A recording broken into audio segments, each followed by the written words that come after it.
Through the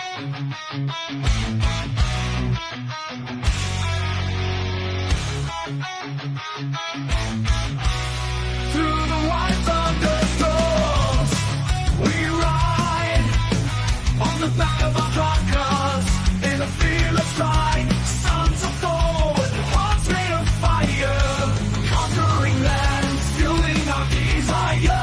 Roaring engines and lightning in our eyes, united we stand. Our strength won't compromise. From the east to the west, we sail and we roll.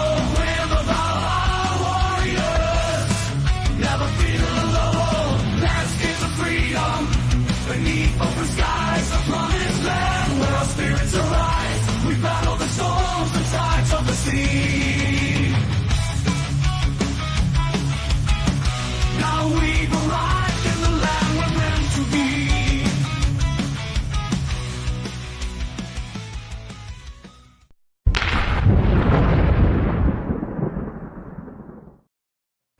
Good afternoon, Vikings. Sorry we're a little bit late here. We're talking about some things behind the scenes, but this is going to be a fun show. At least I think it is. There's something that we can learn out of this. Hypogamy.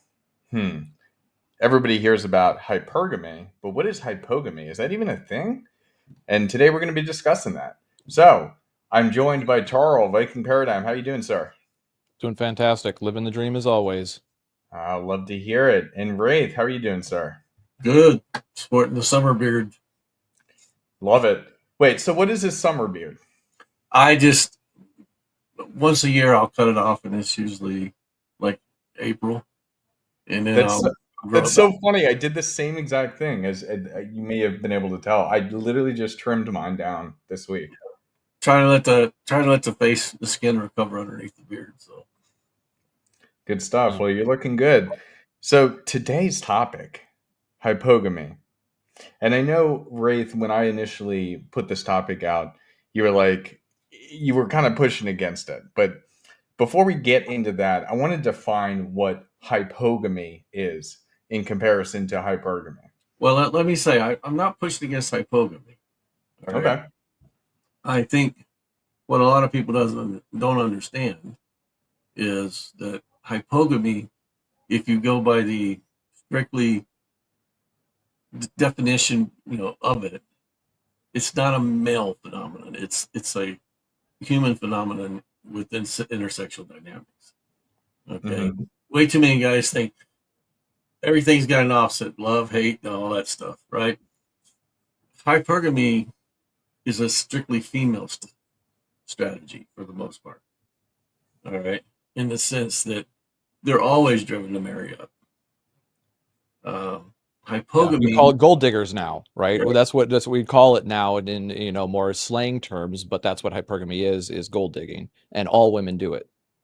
And hypogamy is when a man or a woman marries down. Mm-hmm. Okay. So it's not specifically towards men. Way too many articles are written that men are hypogamous because they marry down. Men will marry up or down. They don't care. And they'll marry within their own structure. Mm-hmm. But the men look for certain things that, if someone in a lower structure gives them those things, they'll marry them. Same thing as if someone from a higher structure gives them those things, they'll marry them. Yeah. Okay. But women have a tendency to only marry up. No, and that's what I find so fascinating about it, is because I guess when they talk about men being the true romantics, we are willing to marry whichever way because we don't care about the physical. We don't care about, and when I say the physical, I'm not talking about beauty. I'm talking about like financial and those types of things. So status doesn't necessarily matter to us. We care about the person themselves.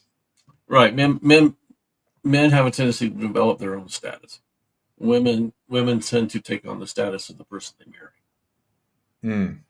Okay. There you go. And if a woman marries down, she takes that status on. So the center of that whole the whole topic and how we're trying to rationalize it is, yeah, we, men are the status of the relationship. Mm. And what I found interesting, and what I essentially had brought up, and I've got a couple other charts that I'll go through, but just to give everybody a perspective on this, I'll go ahead and share my screen here. So is that up? There we go. So I'll zoom in for it. I had a friend who sent me this, and it was talking about, and this is literally just a couple weeks ago, talking about how it seems like women are now marrying down a lot more, and it's on the rise for some reason, because we always think like women act hypergamously, but for some reason that doesn't seem to be the case. However, what I think is being missed in this article, and as we kind of talk a little bit about this, is that women are sold, like, again, as you said, they take on the status of the man that they marry, in the same way that the strongest man in their life defines kind of how they're going to live their life. And so we've seen a rise in women going to college and a decrease in men going to college. And we act as if that's, oh, this big old thing. And I really don't think it is. I don't think that a college degree necessarily, and that's what this article and what a lot of other articles really just focus on, is the college degree aspect. A college degree does not define your intelligence level, your status, any of that. Yet, Yeah, or your pay for that matter. right, exactly. And so what's interesting, and I got some other charts to kind of talk about this. What's interesting is that of the educationally mixed marriages, the majority, 62%, were hypogamous, up from 39% in 1980.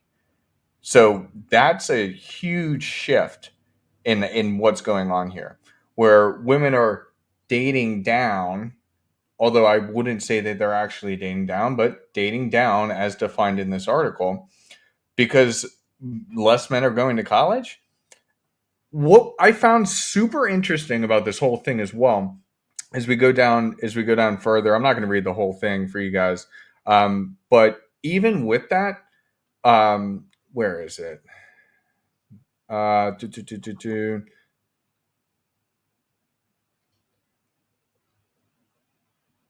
Yeah, so even with that, the men are still earning more and they still tend to be the breadwinners. Let me find that statement here, if this is going to work. Well, it Bear with sounds me, like, guys. We're professionals. but it sounds like to me they're trying to. You can't have it both ways. All right, in the sense that you can't say, well, hypogamy is based on socioeconomic structure and education, or education. The problem is we're trying to define people by either their social economic structure or their education. That doesn't define the person. Yeah. All right. We don't have a caste system here in the U.S. And they're trying to develop a caste system based on socioeconomic viability, or educational knowledge or educational fitness. That's not how we define people. Yeah. Yeah. And I mean, this is another one of those categories where I'm actually a good example of this as well. Because technically speaking, my girl is of a higher social economic status, had more time in college. I never went to public school. I was homeschooled. But yet I get people, like Lindsay over from Glenn's channel just the other day when she was chatting with me, assumed I was a lawyer because of how articulate I am. So it's just like, okay, and it's not the first time somebody's assumed I've got a degree or something like that. The thing is, I say all the time, like, I'm just a normal guy. I had an alcoholic father that was really intelligent, but had a problem. So I got, my mom was highly intelligent, taught me a lot. And I'm very fortunate in that regard, despite how down bad I might be in life. But my girl picked me over her Chad boyfriend. Why? Oh, because I made up for it in other ways. It wasn't about my money, my education. It was about the tools I had and how I actually used them and how self-reliant I am. You know, despite my medical condition being type 1 diabetics and 6, I also am very self-sufficient. I get around no problem. I do whatever the hell I want within reason, of course. I've never been like a criminal. Why? Because I was always taught if you don't want to, do the time, don't do the crime. And I thought that would made sense. So Yeah. I'm technically somebody that's in a hypogamous relationship, because my woman technically, even though we're not married, she technically chose down. But once again, did she really? Like Ray said, that your education and your money do not make you a man. Exactly. And that's what I think is so important. And that's kind of really what I want to hone in as we talk through this topic here. Because I remember there's many times, I think Rolo may have talked about it, the other guys have talked about it, where like you could be a complete bum, like with a mattress on the floor and still be getting the girls. Like, why is that? And it's because of the way you carry yourself in life. And that's the difference. It's the way that you carry yourself that defines your status, not your money or education. Yeah, well, it's knowing yourself, knowing what you want, and actually going after it. This is why criminals can even get pussy too, right? This is why there's the term typically used for guys like that, that sling dick and don't make money. They're called hobosexuals. Yeah. So I it's like just that. like that. There's guys that do it and they get by in life like that. And a lot of guys will even wonder, like, oh, how could this bum loser get all these women? Well, it's because he knows he wants pussy, so he goes after pussy. So he gets pussy. It might take him a while, right? He might, strike out a lot depending on other factors. But the thing is, if he's persistent, Myron Gaines says it all the time. The number one determiner of success or failure is adherence. I want to talk about this quote right here, or this question. The number one reason for divorce is money. Okay, Mr. Online Money, you are 100% correct. But do you know why it's about money? It's because of the emotional stress and other things that come along with money. It's not about the money itself. Me and my girl have this conversation all the time. Like, we don't care about money, which is a good and bad thing. I don't feel the stress of having to, like, even though I do very well for myself, I don't have the stress of having to like overachieve, because we're just comfortable being. We don't need a big mansion or anything like that. But the reason why, the number one reason for divorce is money, is because of that emotional stress that it causes. Not being able to pay bills, not being able to pay the mortgage. Then that leads to infighting between you and your partner, and it just blows up. And so it's not about the money itself, but it's about what comes with the problems caused by the The money. lifestyle, right? It's the same thing with when the girls tell you on the Fresh and Fit podcast, it's not about the money. They're actually technically not lying, because it's about the lifestyle that the money can afford them. That's the key thing. And if you can have a good lifestyle, women will go along with that. Let's go down deeper than that. It's not even about the lifestyle. It's about the expectation of security. Okay, some people have a different expectation of what it means to be secure. And that's done a lot around, people look at one person's life and they say, that's what real security is. Or if you're a young girl coming out of your father's, and your father's in the top 20% of earners, they think that's security. Security, you're developing security based on what you have felt is secure, and your expectations get based on that. So if you're used, if you're a person, I don't want to say young women because men do the same thing, but if you're a person and you're upper middle class, that's security for you. That all the trappings of the upper middle class, that's security. If you live in a trailer, trailer court, that's security to you. Doesn't mean we shouldn't have ambitions to go beyond it, but that's the lowest level of security that you're comfortable with. So these young girls leave these upper middle class families. They start dating and running around with guys that are, in the top 15%. Their expectations for security changes. They start to get into the 10%, it changes again. And there's nothing worse for someone to go in and date someone in the top 1% because they'll never have a successful relationship because their idea and their understanding of security and comfort has changed. Yeah. That's what's really interesting too with me and my girls. So like I grew up in a upper middle class, and I never had to worry about money. With her, she grew up incredibly poor, and it was her, her brother, and her mom, uh, basically their entire life, like living in one bedroom apartments where their mom would just sleep in the living room. And so she doesn't need much because she's never had much. I don't need much because I'm always able to get it, if that makes sense. Yeah. Yeah. I'm And very that's why it minimalistic matches. myself. That's the thing. I have a slightly above average, you can see by the studio, I have a above average standard, but it all comes down to like, is there a practical route for it?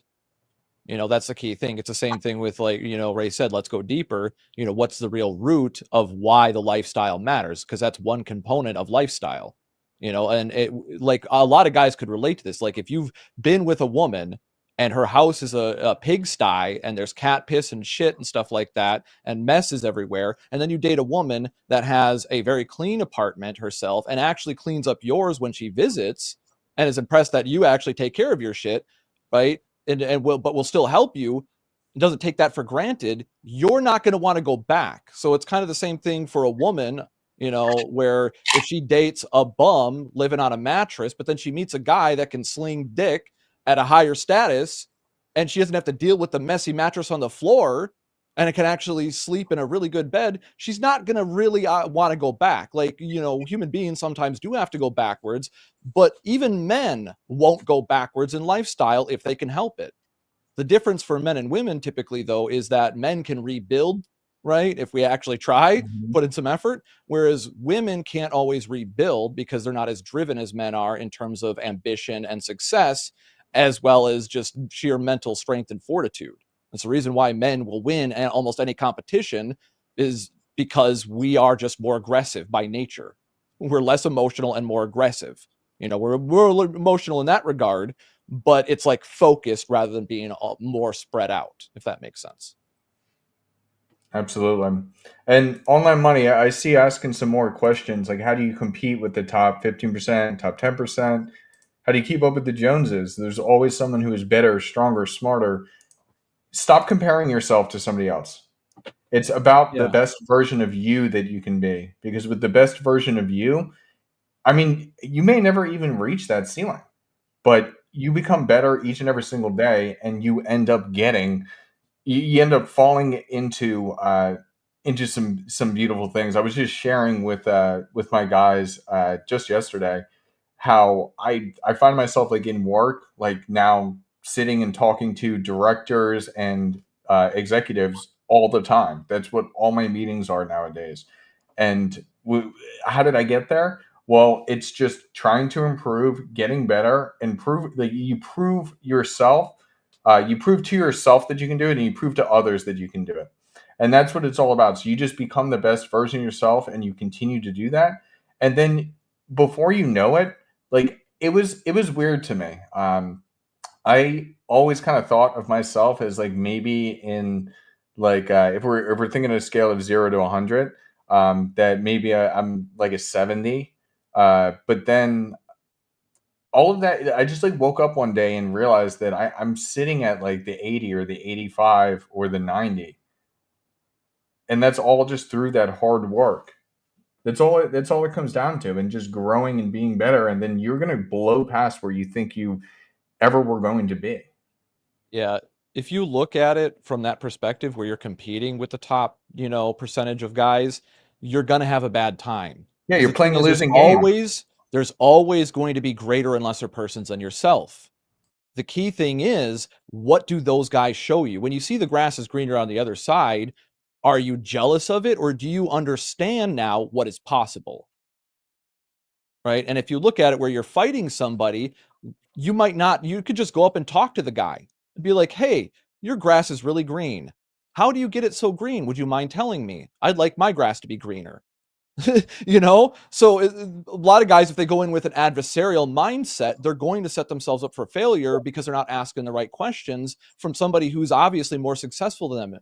So rather than competing with them, like maybe you are going to be in like a friendly competition and maybe you're always going to try to one up each other, but men do this intelligently to push themselves farther. Right? If we compete with one another in a friendly competition or rivalry, we do much more. That's why men engage in this sort of behavior. Now, some guys degrade it into an actual, you know, like fist fight, and sometimes they get over it, sometimes they don't. But this is part of the process. The competition exists, but how you perceive and interact with the competition makes all the difference. I like that. Don't look at it as adversarial. 100%.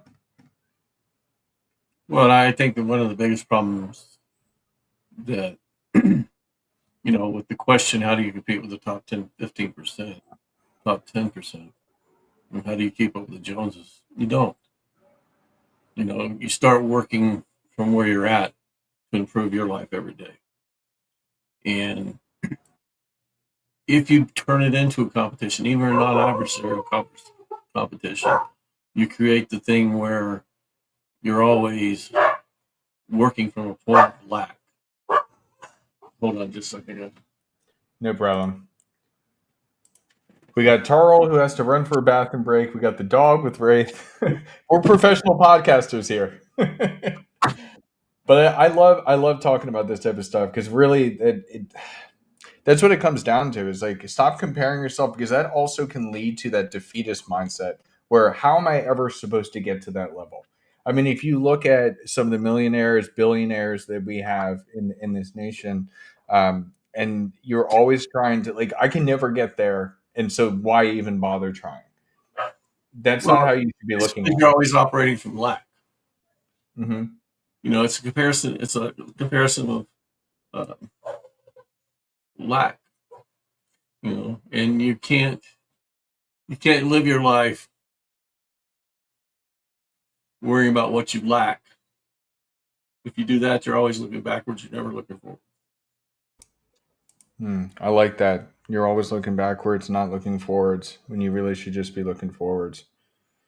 I mean, I think about a lot of mistakes that I've made in my life, and I dwell on them a lot. And that's a hard thing to break because it's easy to feel those emotions, but feel those emotions and then let them go.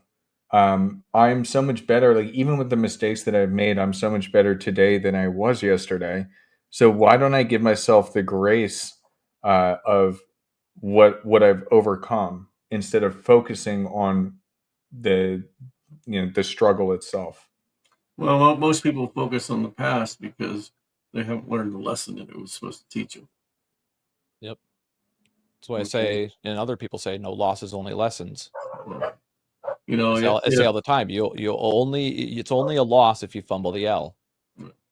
it's a sense that if you're not learning from the things that happen, you know, your losses, then you're constantly reevaluating. Am I doing the same thing over and over again? You know, and if you're doing that, you probably are.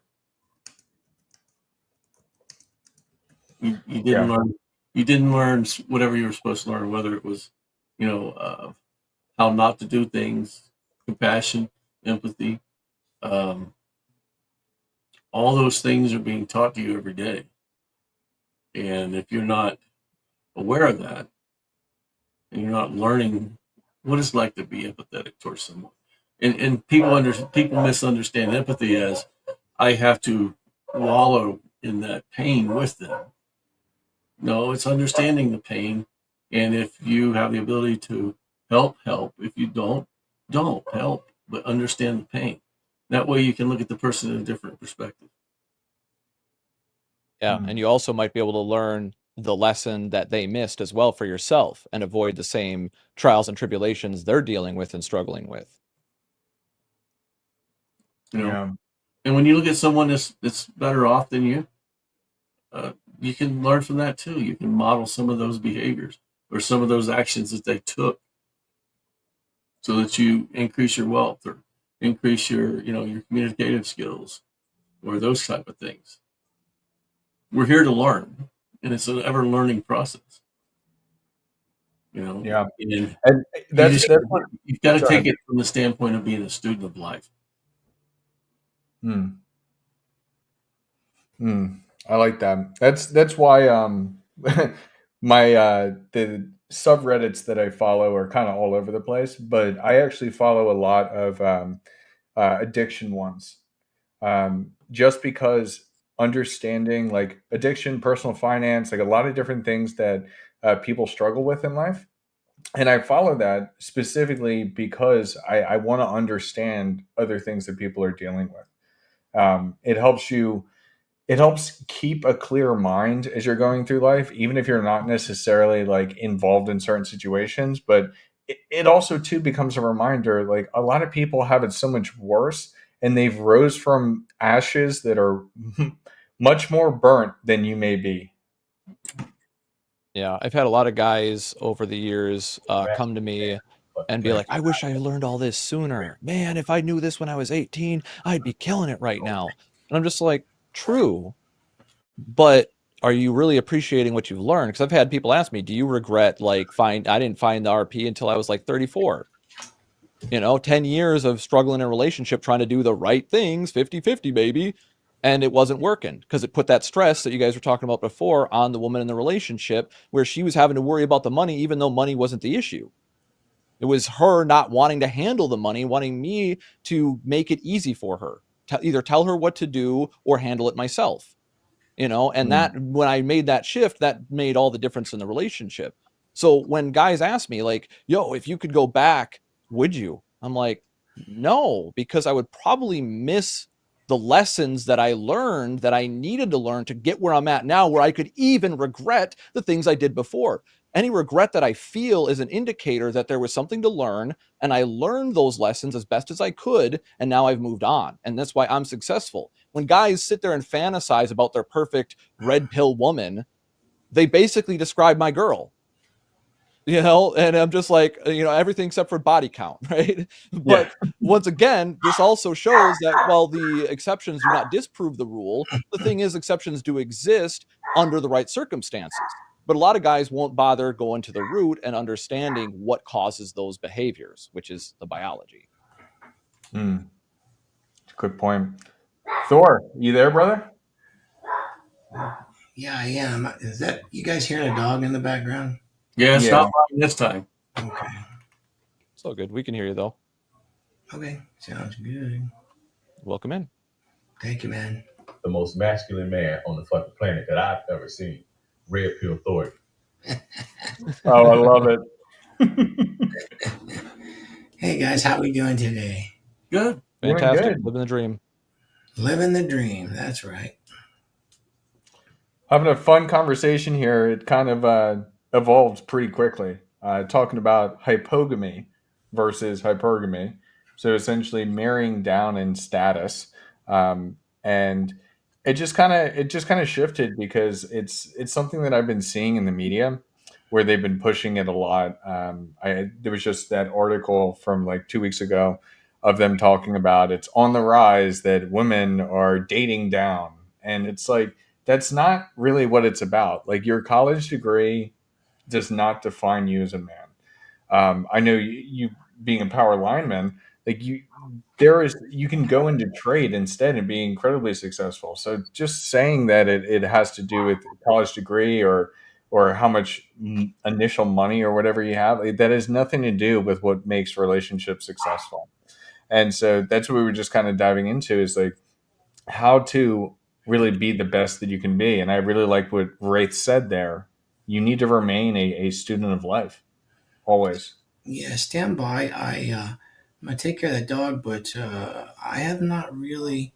I've heard the term hypogamy used, at the 21 convention and nobody understood. It sounded like somebody was trying to use Socrates and reverse what hypergamy was meant just by adding an O and saying one is a biology of men and one's biology of women. I don't know that I completely think that so much. I'll come back and I'll explain. But Okay. what are your thoughts on that? Is it something that's just trying to, we're gonna recap the language and call it one's man, one's woman. We're trying to make it even, you know? Yeah, and that's something that Wraith kind of brought up. Hypergamy is a strictly female behavior, Correct. whereas hypogamy is a human behavior. So it is not independent for male or women. Wilbur, you gotta be quiet. Yeah, that's I think would be a fairly good example of a false dichotomy, if I'm correct there. Mhm. Yep. Well, I mean, it goes towards we need blank slate Yeah, blank slate. I could see that. equality. You know, if women are bad for this, men are bad for that, and that's not what even hypergamy. I guess it's an attack from a standpoint of women feel attacked because they have this nature.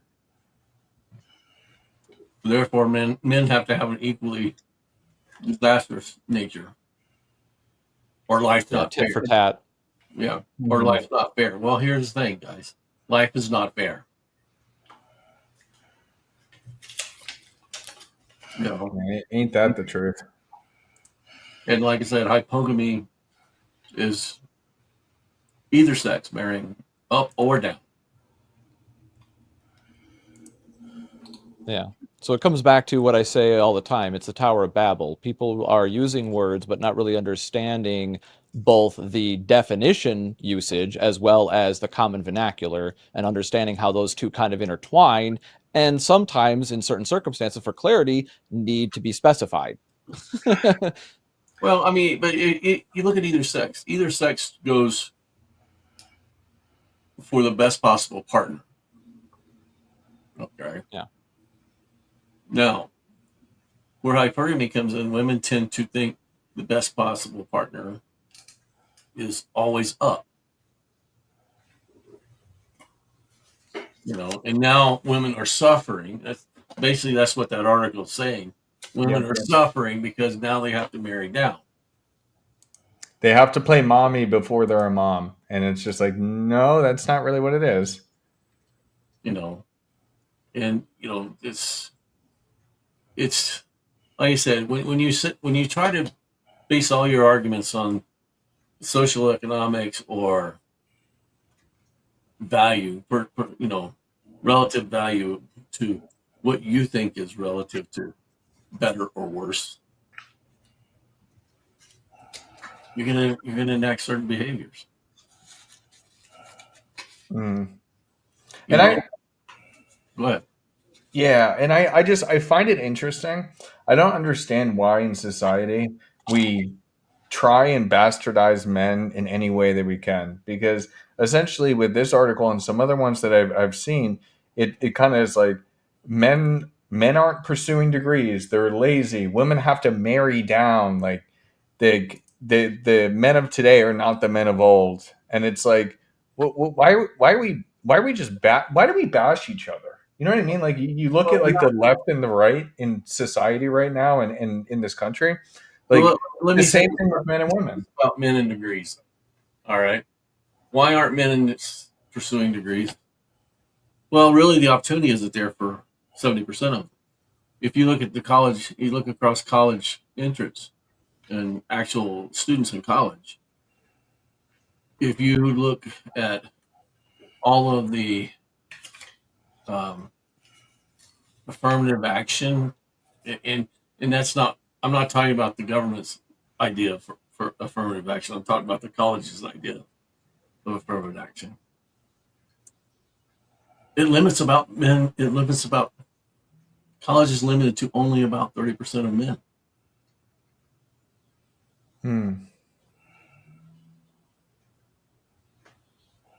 I'm still at a loss. What is the actual premise of our broadcast to define the difference between hypogamy and hypergamy? No, what we've been talking about is how the media, per se, or people not in the manosphere are trying to say hypogamy is the male version of hypergamy, and it's not. No. Okay, that's what they're trying to get across, and that's in an effort to say, well, women have this hypergamous nature, and men are punishing women for having that hypergamous nature. Then So it's a play on the Latin base of the words, is what I'm hearing. I mean, I've known that for quite a while, and I don't mind that people want to use the language and use it to reach more people um, and possibly help more people. I understand that. It just doesn't fit the premise that it's an opposite of what women go through. right, and it's not. It's not a primary agency or a primary goal. I mean, we have two primary drivers: survive and create or procreate. That's it. That's what we got on both sides. And what that should lead people to is enlightened self interest. I mean, it's kind of like debate. Contextually, I'm a hypogamist. I just want whatever that means, you know. I'm a hypergamist, whatever that means. Uh, we're better off taking the red pill for what it says, and that's that there are circumstances which would be or contextual meanings of alpha and beta and what constitute a proper mate. And with that, we have to realize that our field notes and field testing is quite scientific. And then we use the Pew survey to see that FOMO exists and divorce is a contagion. Is it related to this? Sure, you want a mate that can problem solve with their primary agency. And with a woman's, it's going to be her sexuality. And it is since she's a little girl. They know it. Watch little girls play with their dolls. Watch them boss the little Ken doll around in his Cadillac. I mean, they're essentially exhibiting their primary agency, which is to love somewhat subjectively. And then, a man's is to live or to love somewhat objectively. But with that, we become obsessive and look at this everlasting love from faith that Jesus describes to all of his disciples. That's fantastic. But that is, yeah, there was some stuff said in David and in the desert about men love your wives like, Christ loved the church. But that's pushing it for a giant stretch. I mean, that's not that's not blank slate. That is absolutely not blank slate. You can see many more examples of it not being like that. Well, but I think those, that's where if we talk about male idealism comes in. That's where that comes in. We want to be able to love our wives as Christ loves the church. And I think men have a tendency to take that and have that as an expectation for the woman. Whereas if you look at Christ and the church is a mess. Christ still loves it. Right. And so, but I think from the standpoint of the blank slate egalitarianism, it's that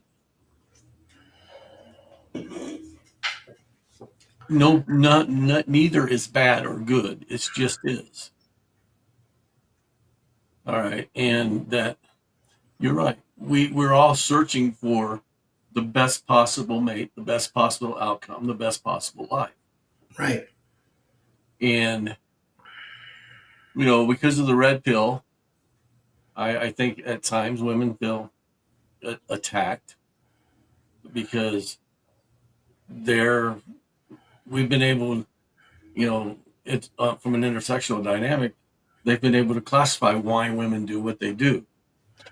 And now, women are trying to classify why men do what they do. Well, men have always done what they've done, and they've done it because they want the best possible mate. And they want options of the best possible mate, I guess is the best way to put it.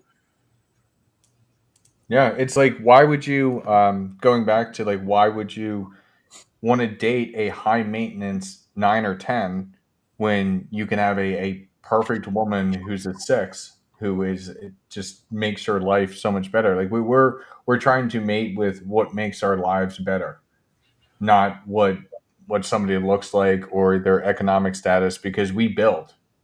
So what men do. Yeah. We build. So we'll build the future. We just need to have the right person by our side. Well, on the But we- topic we- of we- going to the but- roots, But Well, we that seems like we're do- leaning towards the soulmate concept, which, by the way, that should be debunked immediately.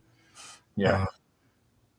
I know that's a big push on the right side and on the faith side, is that there's a soulmate. But I got to tell you guys, that's really based in blank slate again. That's I've had 3 soulmates, so exactly. yeah, it forces people into a scarcity mindset, which is always going to make you operate out of being scared. Absolutely correct. And operating out of scared and fear, I can tell you, that freaking sucks. You don't want to do that.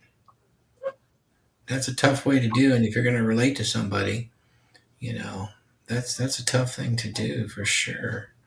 You don't want any of that. I think that some of this stuff is being pushed because of DEI, to be honest with you.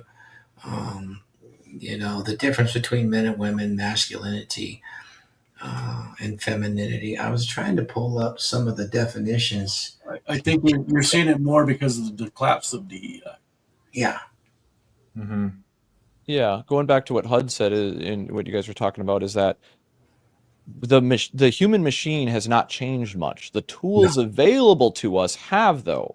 So men and women are still more or less looking for the best deal they can in their masculine and feminine ways, but the tools have changed, right? And women have more information now. That's why guys lament social media, but there's always been popularity contests.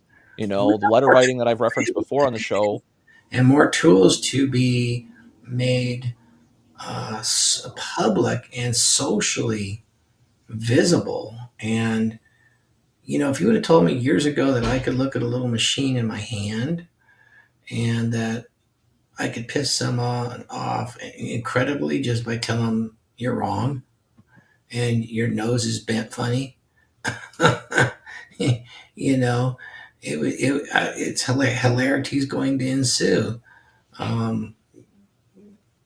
It's interesting that we can get so offended by these social things, just in these words. They've changed. Remember when I was growing up, bad meant good. They'd go, bad man. It's like, what the hell are you talking about? Well, that meant good. Oh, okay. Right. So the language is really interesting. The problem solving, well, I think a big chunk of it's definitely related to how men and women interact with each other and how they define how they define love. And guess what? A lot of women are prioritizing this friendship thing, which if you're going to do the friendship thing, absolutely, you can be friends with a woman. I think you can, but it's going to be not the friendship. It's not the real friendship she's going to have is with her girlfriends or with a gay dude. I'm sorry, but there's a big part of problem solving on both sides of the house that, they're just very dependent on the biology. For men, look, man, the 8th P is poon, and I want the poon. So everything I do is going to push in that direction. And if you don't acknowledge that as friends, at some point, it's going to create some stressors.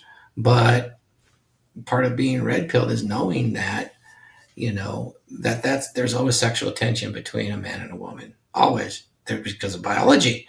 Nature is trying to push you forward. You can see it with Elon Musk. You can see it with Jeff Bezos.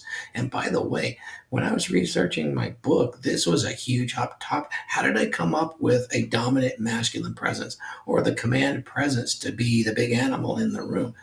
There was plenty of guys that walk in with their arms puffed out like they had giant fake lat syndrome or swollen lats from working out too much. And that's not it. That's not even close to it. And guys will go in there, well, you just have to be a leader. And as a woman, you just have to submit. I don't necessarily think you have to, and you have to be humble. You don't necessarily have to use that language because some women have been trained to think that humility or being humble has been used as a weapon right now. You're not humble enough. Yeah. And that's been done because of the communitarianism on that side of the house and because of how we're trained in schools. We're trained to be communists, and that it's equity, not equality. And it's part of that whole environment. So they're going to know from an early age that you do want to find the best mate you can, and a way to do it is definitely with a masculine presence. And how do you learn it? Well, it's rooted in biology. Women have babies. Men problem solve. They problem solve, and they problem solve based on their biology. Yeah, I want to go back to what you were saying about humanism. Humanism is trying, it's many aspects of humanism. They're trying to get rid of hierarchies, and even within hierarchies, there are hierarchies. If you take a homogenous society, there's still hierarchies in a homogenous society. And it's like if you put 100 men and 100 women on an island, they're going to establish hierarchies. Whether or not they put them down on paper, there's still hierarchies established because hierarchy is based on utilitarianism. Yeah, that actually I think is more or less. I wanted to get to that because we were talking about roots of these things before, and I think that's more or less. If I'm wrong, maybe correct me if I'm wrong, Huds. Where you're going with this is that we're trying to shine a red pill light on what they're doing. That article that you're talking about is more or less a shit test, just to put it in simple terms. It's nothing more than the frustrations of women dealing with they're trying to do build a better beta. Shaming men that you need to man up, you need to do more. Like if you just did this, then women wouldn't be so frustrated with you. And that's what they're angling at is men need to do better. They're not wrong once again. But the thing is what they're going to recommend you to do is actually the exact opposite typically of what you should be doing. Because once again, it's a shit test to separate the guys that are lying from the guys that are actually telling the truth. Because on both ends of the Dunning-Kruger, like we talked about a couple weeks ago, like the guy that's ignorant and utterly confident is going to be way more convincing than the guy that's competent and quiet. That's why I choose not to be quiet, by the way. This is because I understand this. It's like when an ignorant person gives me pushback, I'm going to push back. And the guy that's so competent at lying about it and is a great problem solver, he's going to find something that's going to work for him. And, that led me to write a lot in the book. And that was that he is basically faking it so well that you can't tell the difference between him faking it and a guy that is his authentic self. And if that's the case, it doesn't really matter because the results are still problem solving. He's still solving the problem and he's got that going, The most masculine man on the fucking planet that I've ever seen. And that's how it's done. Yeah. I love it. Going further down, like a lot of guys lament social media and they lament feminism. But here's the thing. Men made social media by capitalizing on women's wants and desires. And feminism is just a result of female nature. Women favoring women and the mob over men. And they will gaslight you and say there shouldn't be hierarchies. But what do they always do? All they want to do is tear down the hierarchy and build their own matriarchy. That's what they want to do, and that you allowing them to. But they don't actually want that. They don't actually want that. They don't. Yeah, they don't actually want it. But that's the test. That's how they give the losers permission to snitch on themselves. So when they do, they can discard them, and that's what they constantly do with the quote shit test. Is basically trying to figure out, like, you push the guy's buttons to figure out what makes him become emotional like a woman. If she can make you emotional like a woman, then she knows you're not a winner. And she might go along with you for that temporary security, the placeholder boyfriend or husband or whatever the case may be, maybe a breeder, but, because she doesn't have other options, but they're going to constantly favor their own desires and biological needs over men because they are the quote weaker sex, right? They're more vulnerable sex because they don't have the capitalization on violence like we do. So they have to use manipulation and numbers to their advantage, and they're very skilled at this. And like I said, that's why guys lamenting this just kind of, I get Very mad at young age. men more than Very women. young age. Yeah. Like they just don't get it. It's like all a big shit test. And if you just, understand what a man is, know yourself and what you want, you will develop that dominant masculine presence by default, and people will notice. I'm going to step in here and I want to say something that may sound a little weird, may offend some people, but it's reality. Women want to have a partner that, or they want to have a man that increases that status. So they're trying to get the nicest, best, like we can think of like a nicest, best car possible. That's what they're looking for. Oh, status Men, for a big deal. men are looking for the best tool to help them problem solve and be successful, which is that woman. I would say 20 years ago, yes, but I think men are also now using women as an element of status. That's why everybody wants the 10. Okay. But that's what I'm saying. Because that's the tool for success. Because if you have that 10 by your side, then you're viewed as higher status by your peers. Yeah, but are you higher status because of the 10, or are you higher status No. because of you? No, you're not. But that's what I can argue that point with you. Okay. Well, here's the thing, though, is that the reason why people are operating in these flawed ways is because they've been lied to. And they've been lied to for generations, propagandized. Yeah. The game of telephone is vicious, and this is what we've gotten into, is where you see people saying that, down with America type stuff. Why? Oh, it's because they've been lied to and said that it's a terrible place when it's not a terrible place. Right? We're not a racist country. We're the least racist country in the world by most metrics. So, but the assertion is constantly this negative one. Why? Because people were taught wrong. That's why. They were raised by the government and propaganda on TV. People lament computers and stuff like that. I just called out some propaganda I saw on X where they're like, oh, we were the last ones, showing a bunch of kids like biking around in the street. And it's just like, yeah, we won't be the last ones if you don't give the fuck up. Like, like this sounds like quitter talk. Like you're saying, oh, we're the last ones. Like we fucking lost. Like, yeah, we may have lost battles, metaphorically speaking, but the war for hearts and minds is far from over.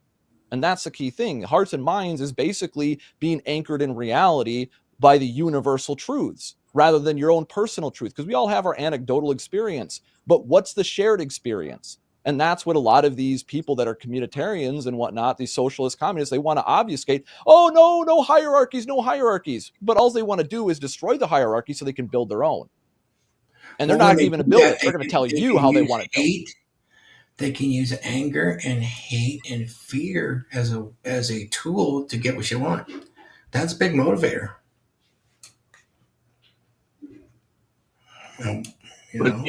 You see, what do they want? The most masculine man on the fucking planet that I've ever seen. Red Pill Thor.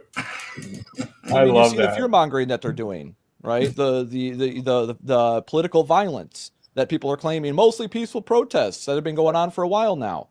No, this is political violence. And the side that's committing it is gaslighting everybody that everybody else is going to do it when they are in fact doing it. You gave me a new book title. The Promise of the 10. Yeah. Like that. Sounds good. I've talked about this a lot when like a lot of guys in the RP space get criticized for not being perfect. I'm like, you're just basically using the apex fallacy. Like you can't tell me otherwise because you're basically ignoring all the positives that this person has done and pointing to one mistake they made that they are learning from now, and you're saying that this person's a fraud because they made a mistake. Like I could understand you maybe calling them a fraud if they didn't learn from that mistake, and they were squandering the lesson. But again, that's splitting hairs. It's ignoring the big picture. That's a good point. Guys, let's do an ad break here. I want to give you guys an excerpt from Thor's new book, and then I got some personal questions for you guys afterwards. Beautiful. The first step in killing a man's ambition is making him doubt himself, and this starts early. As a boy, he dreams big. He wants to be a warrior, a king, a hero, but the world tells him to sit still, be quiet, and fall in line. It punishes his aggression and rewards his compliance. It tells him that assertiveness is aggression and that dominance is toxic masculinity. Women are taught to chase their dreams, demand more, and never settle. Men? They are taught that ambition is dangerous, that their instincts should be suppressed, and they must earn permission to lead. The modern man has been raised to be useful, but never powerful. And so he stops trying. He conforms. He shrinks. He buries his dreams.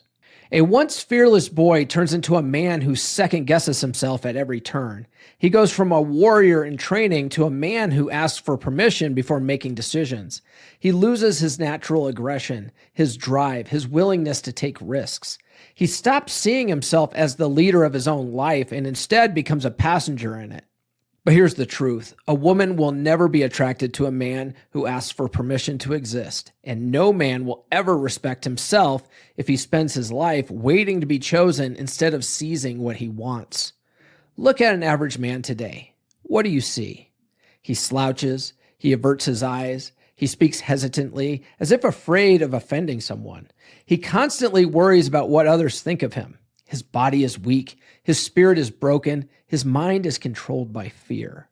And then he wonders why his life feels empty, why he's constantly overlooked, why his woman doesn't respect him, why his boss walks all over him, why no one takes him seriously. It's because he has allowed himself to be reduced to a domesticated pet rather than a warrior in command of his life. And the worst part, he knows it. Oh, I love that. I love that. I got a question for you guys when it comes to this, when it comes to dating up or dating down. Because I know that there have been times where I've dated some very attractive girls. There are times where I just kind of had did some dumpster diving. And so I'm curious from you guys, like, what does your history look like? Like, have you always tried to, because like I think back to one of the guys that was in my fraternity where he had like such strict standards where it was like, if she's not like an 8 or a 9, I'm not even going to bother. And he went through almost 4 years of school without like ever getting laid because his standards were too high. And so I've been with like the high maintenance, beautiful women. I've been with dumpster diving whales and whatnot. And I find, and we talk about that, like having a 6 that improves your life and helps you accomplish your goals is better than the nagging 9 or 10. What has your guys' experience been like with that? Well, I've always had I guess what most people would call a picky standard, because for me, I don't deal with medium or low interest women. They're just my friends. You know, it's just like Thor gave the example about female friends. I'm friends with Icy, the Fresh and Fit podcast. And yes, there could be sexual tension. But the thing is, you know, she took me out to the strip club. I dated a stripper, but I'd never been to a strip club before. You know, so she showed me that how fun that can actually be. Her and Mo both. So that you know, we're not doing anything. She's in my social group, but she hasn't expressed any level of interest in me like that because I'm not her type. So am I going to be mad about this? Is my ego going to be hurt? And, you know, no, I'm friends with her. I can still help her out. She helps me out. She's given me shout outs and has connections that I don't have. So she's part of my network. And, you know, a lot of guys that are red pill meatheads would be like, oh, you're not getting sex. You know, Myron always says, if you're not getting sex, what's the point? It's just like, well, there's extenuating circumstances. And that's just one example. But going back to the question is like, what is my history like? For the most part, like I said, I've only dealt with a couple of women. Why? Because they were the ones that showed the most interest in me. Like actually interested me, not just like, you know, I've had girls like throw it at me and give me the option, but they weren't interested in me. They just wanted my dick. So I'm just like, you know, most guys, you know, I was very blue pill at the time. So maybe if I was more red pilled, I would have gone along with it in some of those cases, you know, but at the end of the day, I still don't regret that. Like we talked about before, I have no regrets with that because I filtered out a lot of women that were probably going to be bad. Like the one that threw it at me, like she had stabbed her boyfriend before I met her, told us about that. Yeah, what? stabbed him with a fork because she thought he was cheating on her. He was cheating on her, but she accused him of with another girl, the wrong girl that he wasn't cheating with, and stabbed him over it. And then after she threw it at me and caused a whole bunch of bullshit because she was my female friend, and I turned her down, and then all of a sudden I'm a cock block and I'm being uninvited to the parties even though I'm the driver for everybody. Funny how that works. So it's just like, and she wouldn't even tell me herself. And then I find out the boyfriend she got at that party, because she managed to be able to go, like a couple months later, he's off at work. He comes home. She stabs him with his own fucking knife because he was a welder. He was working like 60 hours a week, making mad money. And she was mad because she had to be home without him while he was making money. So once again, it's not about the money, proving the point once again. But if I'd actually, smashed that crazy chick, who knows what would have happened to me? I might end up, like, you never know. Yeah, you certainly have to be cognizant of that. Some women, when faced with this biology, are going to be extremely jealous, even from an early age, because they're trained to do so. You're seeing this in the media now. You look at what's going on, even with Elon Musk. He's got baby mamas showing up and pissed off because somebody called them a name. Oh my gosh, you watch the little group of schoolgirls in junior high, especially, if they start calling each other names, it makes it so personal. We do it in the red pill too. I mean, nobody's immune. Men, guys, we sit there and we look at each other and we go, no, no, you smell. And it's like, okay, it's game on now. We're in trouble, or you'll see a guy that comes into the room, I like the Tates because they do this or they don't do that. And they haven't taken into account how problem solving puts itself together. And could they be wrong? They are. But to comment on it and do it publicly is just not that cool. It's just, you're picking a fight. What do they call it? Steel manning or moving the goalposts. That cognitive dissonance that you can have two thoughts at the same time and they're opposing each other. You can't just take it at face value. Well, women certainly can. If I had my document, and I'll post this, I will post this to the website sometime this week, and it will be the traits and behaviors, of a enlightened self-interest man and enlightened self-interest in a woman. And then maybe I have a definition here of DEI and what the World Economic Forum put out there and why this has invaded nearly every aspect of our lives. And just watching what everybody has said about hypogamy and hypergamy, and it looks like someone's just trying to capitalize, use the media, and then make a point in the Greek that relationships should be a certain way. The soulmate, they're bringing the soulmate myth back on the Christian side, and especially some of these more popular influencers. And I imagine we'll see a bunch of books written about it as well. And that's okay. It gives us stuff to talk about. But it's interesting to me how the language is so powerful. It really is. You can listen to any of the latest stuff out there. And people are constantly trying to, number one, use acronyms to build something because it's easy to remember. You guys all know what daring means, right? You guys all know what different acronyms in the red pill are. Man, we train this in little girls from day one. All right, you guys, you little girls, be good. All of you get along now, Their problem solving skill right away is, look, those guys are looking at me and they're interested in me and I feel pretty. That's wonderful. And then the friendship thing. Oh, look, they're interested.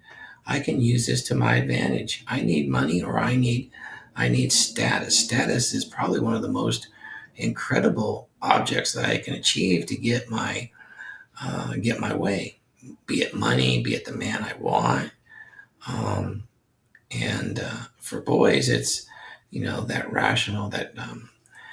rational thought that they can use the red pill to exercise their problem solving skill, which is one thing. It's problem solving.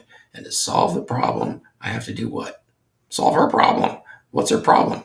And if you think it's just all about her needing her dick to get off, you missed the point completely. You missed it completely. It's far more complex than that. That's what drove me to write about how man can achieve it. It's about acting. It's about presence. It's about how you project. And the fun thing about knowing that now, once you know it is exactly like the red pill, you can watch movies or whatever, and you can make it a hobby to observe the human behaviors of moving the goalpost and what are they doing? Why are they behaving that way? Because all of that behavior bleeds right into everything we do at work, at home. Um, and to watch it play out, you can't unsee it. Once you see it, you can't unsee it. Much like the red pill. Once Neo had taken his mask off and could breathe and see, what did he say? His eyes hurt because he never used them. What we teach in our books, and particularly Paul, when we do the mid rolls and AJ, is it's going to come back. We're teaching you to use your eyes because you never really used them for yourself to achieve that enlightened self interest and be contextual so that, who knows, you might be the greatest bowler in the world, but you throw it in a funny way and you look stupid to the girls because they've been taught since they were kindergarten. It's like if he throws with his left hand, he's not as competent at throwing a spear or shooting an arrow into our game. And that means we might go hungry. That could be a giant problem. Oh, his problem solving skill is pretty good because The most masculine man on the fucking planet that I've ever seen. Red pill Thor. and so that works, it's practical. And that's cool. Just realize that's out there is it all boils down to biology. And when it comes to this mate seeking, now using that tool to set boundaries and expectation, I'd like to say kind of goal setting and action setting. Somebody feels bad because they got offended. There should be actions that you should outline to take. I have Paul and Glenn helping me right now. Wonderful men that are friends like no other. They're going to help me because one of our ideas is to give you guys, maybe even put it on the website, is a daily diary of actions that fit goals. So it'd be a way for you to practice the actions and goals of a dominant masculine presence by yourself so that when it comes down to the relationship, you have skills. Once you have those skills, they become natural. You observe them, and it would go a lot easier towards having good, friendly relationships that are to the advantage of everyone around you, the rising tide, right? That's the big deal here, is being that rising tide. So many people, no, we're going to dive down and we're trying to get those clams and oysters, and we're going to drown if we stay down there too long because we didn't pay attention to our problem solving skills. We didn't hone them up and practice them. I love the fact that AJ and Paul's book have really delved into this based on the original work, which I see is now available on audible.com. I just saw something come in. So you guys take a listen to that, but we'll post those traits and behaviors. I like the ones that really talk about men and their biology of problem solving, and then women, their problem solving is love. I have to have this friendship and this love. You do, but it is not quite what people think it is. The DEI thing, when it comes down to biology, there's a lot of transhumanism out there right now being used as tools too. So be aware of that. Just be aware. One of my favorite movies of all time is They Live, a very prophetic movie about some red pill tenants and problem solving. This poor wrestler, or he's not even a wrestler at the time, he is a tradesman, and trades are looked down upon socially, which they are somewhat today because they didn't go to school, they didn't learn everything. Well, he's given or finds a set of glasses that allows him to see clearly reality for what it is. So essentially, he gets a pair of glasses that show him the biology, they show him the technical aspects and the tools. When he puts them on, he sees signs everywhere that talk to his subconscious, which is a big thing with Nietzsche and some of the other philosophers of the 18th century, which is, the subconscious mind. I think some of the psychologists or psychiatrists call it an unconscious mind, but I have a big disagreement there because you kind of, the unconscious mind is a medical term, which means you're not conscious, so you're not aware of it. But the subconscious mind, which was delved into first by Freud, no less, is about using languages, skills, and communicating with each other. I like some of that stuff, but realize what's going on there. That was one way to identify these things. It wasn't so personal. When a person comes into the red pill space in our education system, it's taught that anything anybody says to you is personal. It's about you, and if you don't have the experience in what they're talking about, then you have no expertise and you don't belong in the conversation. And you can watch it, guys. Watch it everywhere. It's happening everywhere. You've got you're ready to kick ass, but you don't have the bubble gum or the shotgun. So yeah. If you've ever seen They Live, that's part of the show. It's such a good movie. It really is. Like for Not prepared for what's coming, but once you are, you realize that when you're up against that kind of social order, they live and you sleep. We need to change that around the red pill. We live and they sleep, and it's exciting. We want to wake them up, so we run around and say, "Wake up! You know you're sleeping. You want to live? Take the red pill or the black pill." But that's a tough way to go. Those tools don't work that well when you don't have the context. Uh, and the context is be a little bit stoic. You're going to have to be able to zoom out, see the big picture, come back in, and instead of taking everything so personal, you kind of need to step outside yourself and be able to zoom out. Ray, you told me about the impact I'm having on others because of my diagnosis, but he doesn't know I got a glioblastoma. It's in the end state. I got months left, if that. It's inoperable, and I'm feeling it strongly. And it does tend to make me angry, and I'm not about that. I need to be grateful, and I need to lean into the pain. A little bit of assistance with that would be super helpful. Glenn and the others have reached out and found me some caregivers that can work part-time. There's some issues with making phone calls and things like that and with my internet, but that's going to get solved. And I appreciate that, Glenn. It's so nice to have a good friend like that. So look at people's friends. If it's on that progressive Marxist side, remember, what was it? Third wave feminism really was strongly tied to Marxism, and they called it the suffragette movement. Yeah. Going back to what you said before, real quick, Thor, about how powerful language is. In the book Rules for Radicals, he That's said right.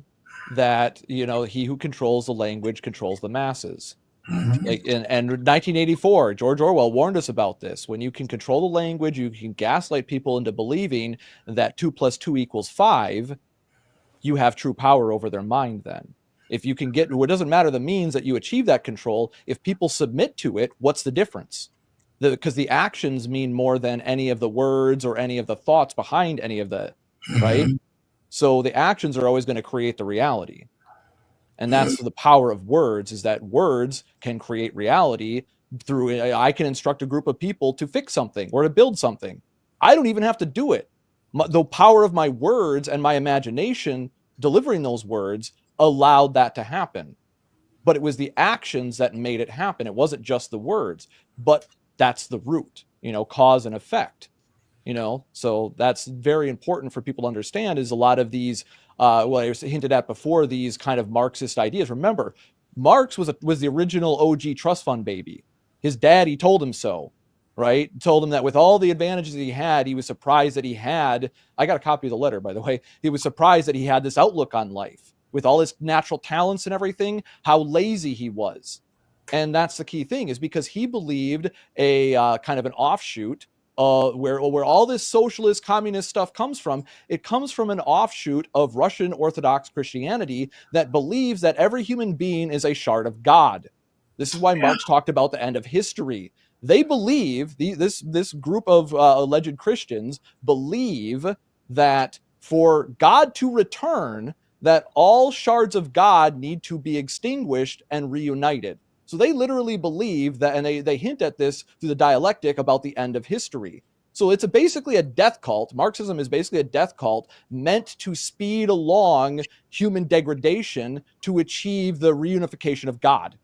Yeah, I found And that really this is what led to Yes, you fascism, by are, the way. because This belief led Marxism to was Hitler's opposed fascism. to Marxism for a long time was opposed to Malthusianism, or which, if you guys don't know, that was written by a priest in Britain that believed that resources were very limited, and a lot's been written about it. There's been mouse experiments. Anybody hear of Mouse Universe 25, where they were, or you heard of the secret of Nim, or the mouse of Nim, where they put these social groups together and see how they do.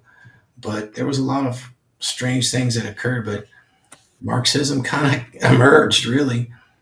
They had the pretty boys and the ugly ones, the ones that were shifted. But his theory was that there's too many people. And Paul Ehrlich wrote the book of the population bomb in the late 60s and 70s. And people really picked up on it. And feminism, third wave feminism, really picked up on it too, which gave them a huge advantage because they wanted to spread their message. It was really easy to say that women couldn't vote, they didn't vote, they couldn't own property, they were slaves, and there was a class differentiation, which there was, and that there was the proletariat we need to fight against. And so that was very appealing. You got to fight against a bad guy to get paid. And it worked really well in those regards to create this image of men and women, good and bad. The polarity is a big situation that you can fight against. But the World Economic Forum, you can see we're fighting back against it today because it actually doesn't work. It hurts people economically. And that's where people really need that prosperity to survive. They need that compassion to care for their family, to have children. So that Club of Rome met in the late 50s and 60s. Here's your conspiracy situation. This fits right in with what I had talked to Rollo about before because it sounds so conspiratorial, but guess what? Alex Jones was right. And it turns out he's been right on a lot of stuff. And the situation is that, they didn't like that. And if you do the simple math on how fast women are having children, and how fast men can economically provide, it's very degraded. And what better way to reduce the population than create a cascade effect? Well, what is a cascade effect? Really wipe out the tradesmen, have them not go to or get the degrees that are worthless and they can't actually provide for a woman. She's not interested.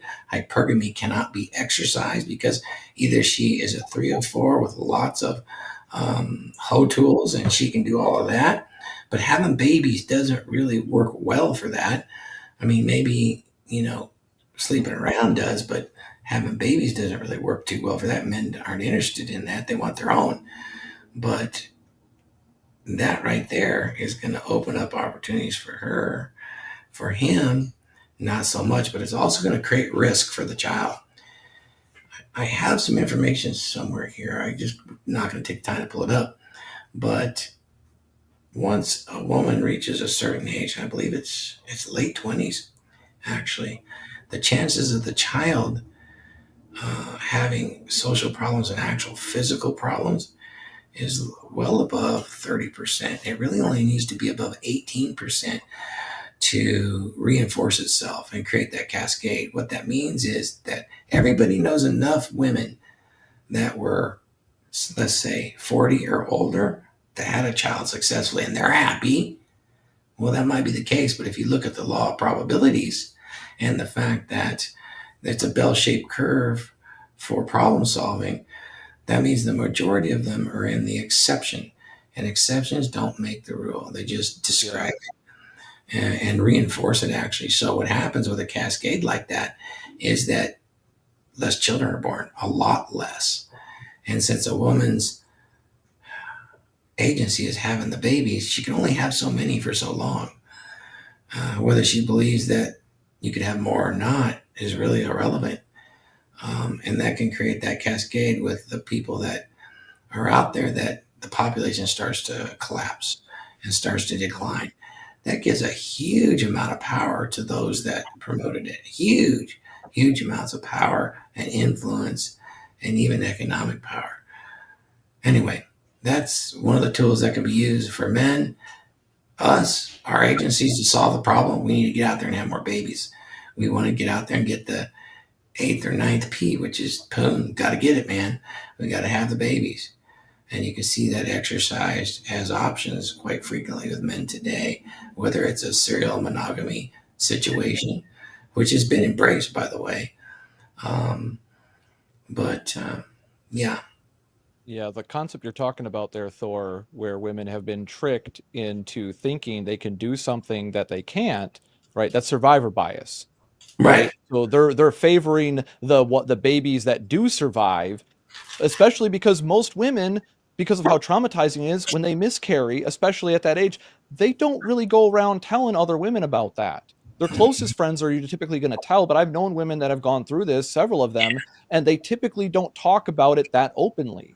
They're usually very traumatized by it. The same thing with the women that actually go through abortions and end up regretting it, which is the majority as well.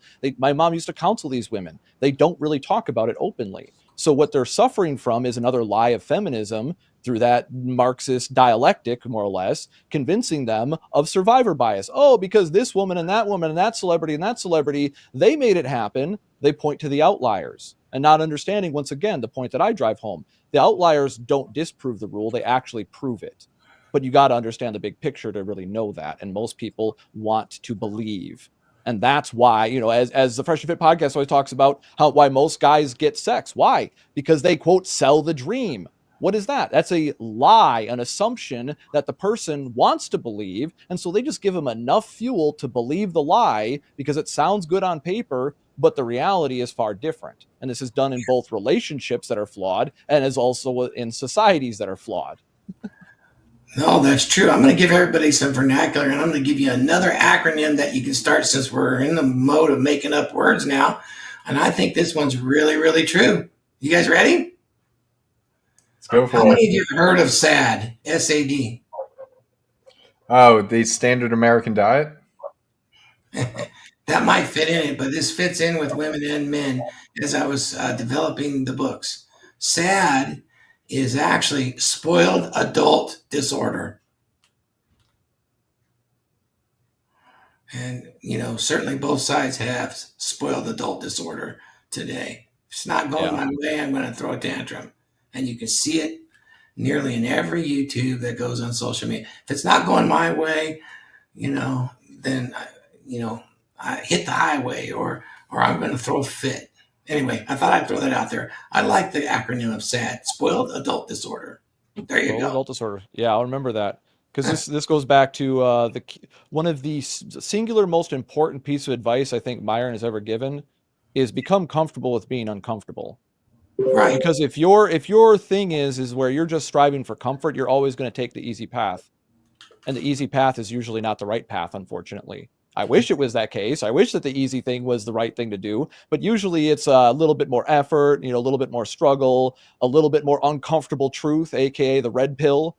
Right? This is something that I get triggered by a lot personally when I go on different panels and stuff like that. People want to throw red pill this and red pill that, and they don't understand. Like every time they say that, I understand what it means, uncomfortable truth. So when they say things like the red pill is dead, they're saying uncomfortable truth is dead.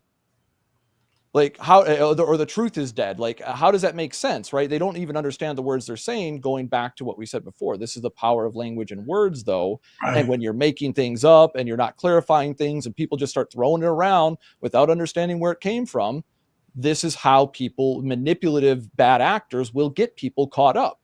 Because if you don't know, you don't know, and they can take advantage of it.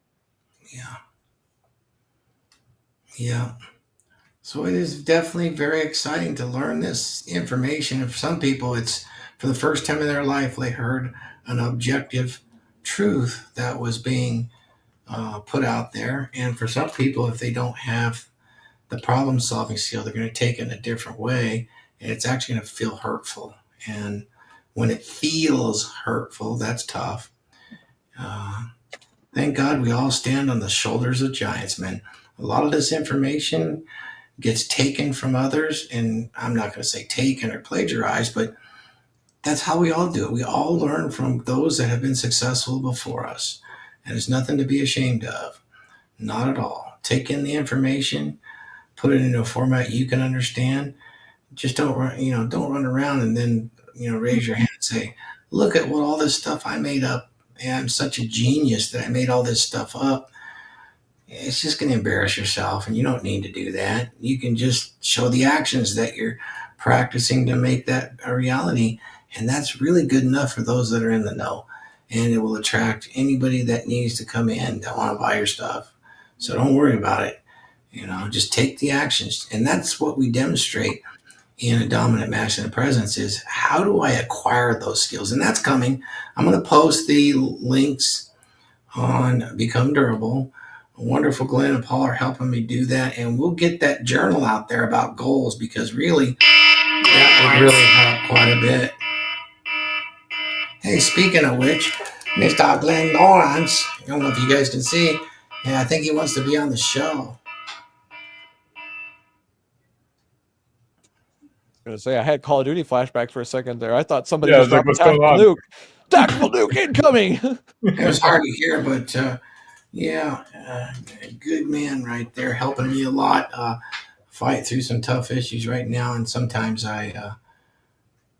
sometimes part of leaning into the pain is you get angry, and you don't want to do that. You want to create good memories, and part of those good memories and quality of life is making the point to be grateful every day. You guys know the secret name of the dragon ship is the gratitude. Yes, it's based in Norse mythology because one of Thor's sons absolutely went out there and was holding people accountable as they were becoming Christian in that time. It's based on real stories and stories that came out of Ireland when we had the King of Ireland and Scotland fighting against, was it Edward? Anyway, wonderful stories. Hey, Thor, AJ's in the back chat. He wants to come up. Say what? AJ's been in the back chat for the last 45 minutes, and somebody didn't bring him up. He wants to come up. No, hey! I said in the private chat to him if he wanted to come up. He never responded, so I blame him for not reading the private chat. Well. What's going on, guys? I thought as a Drakkar, I didn't have to ask.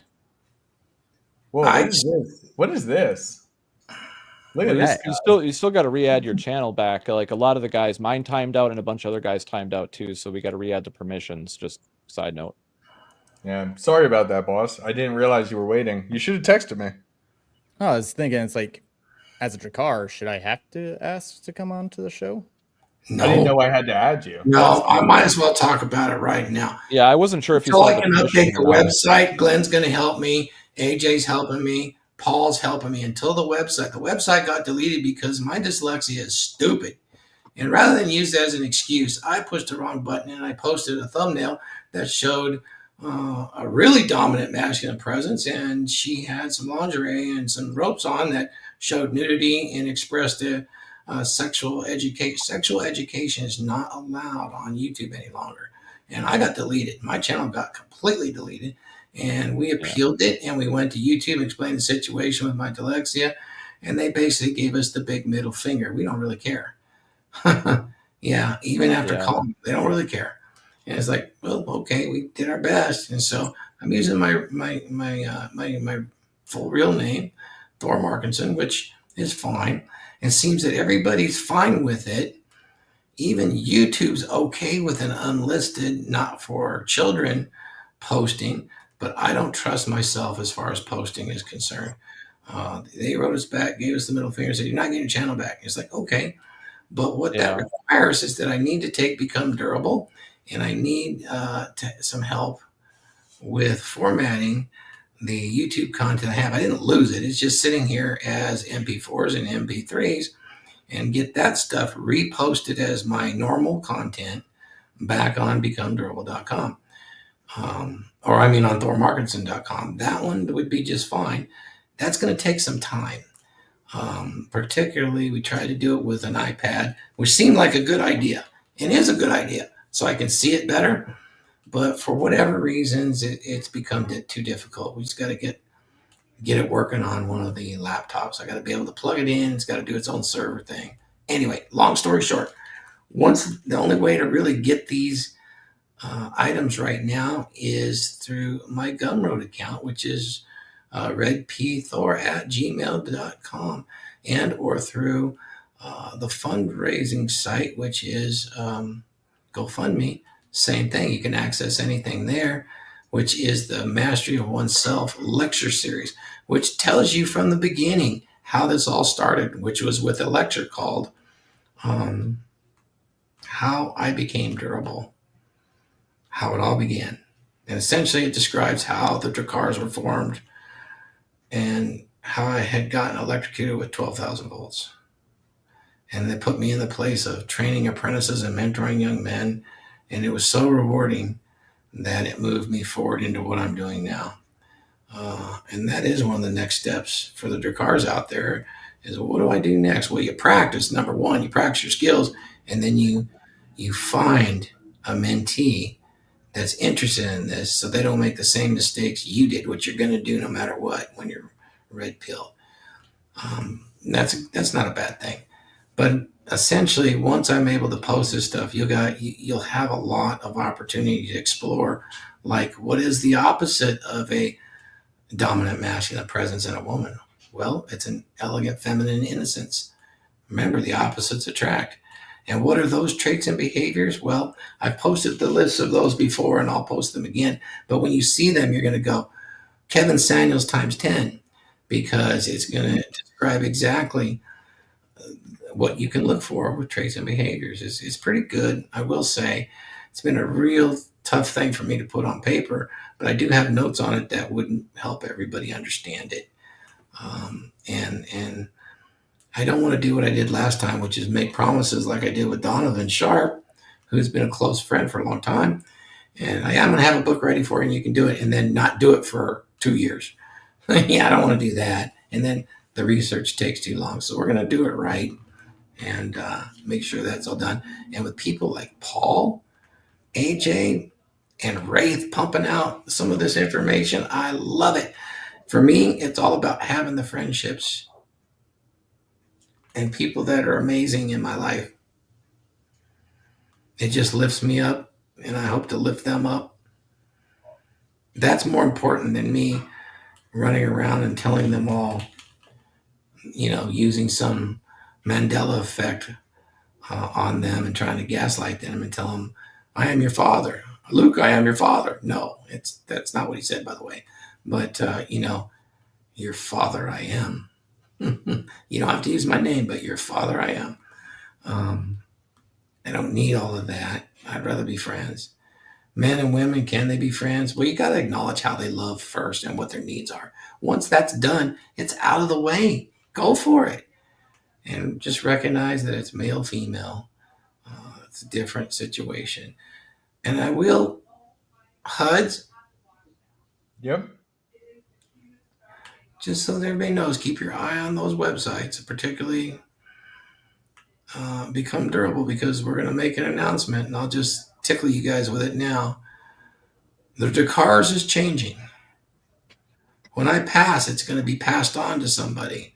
Remember, the Drakars is essentially a 1% club.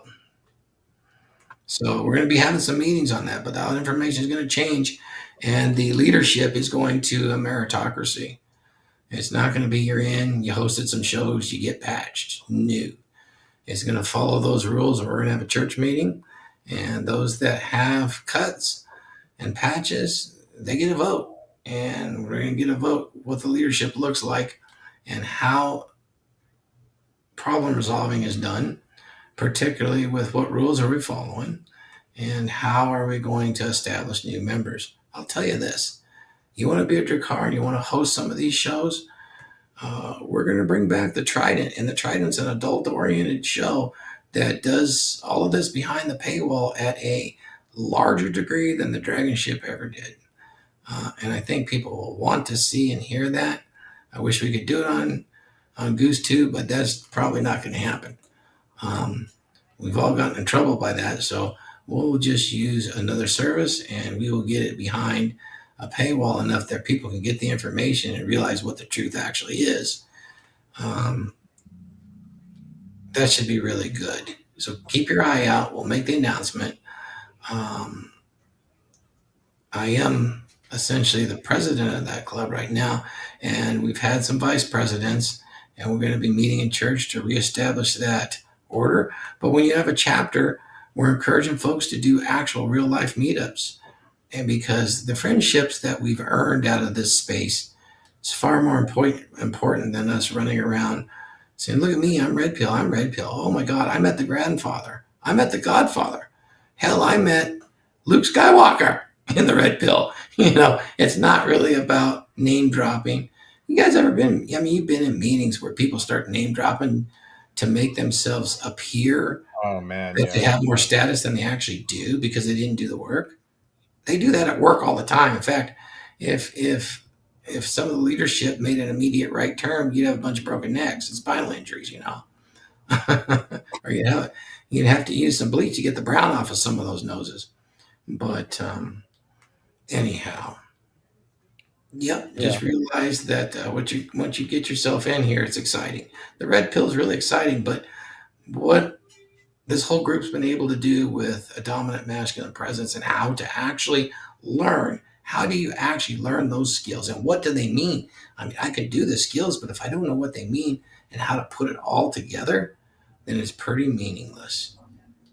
If I don't know how to put it all together, and the nice thing about it is there's a lot of folks that are real history buffs, so you get to see it throughout history, and that's kind of fun too. I'm sure everybody here knows on some level that women could vote from the beginning.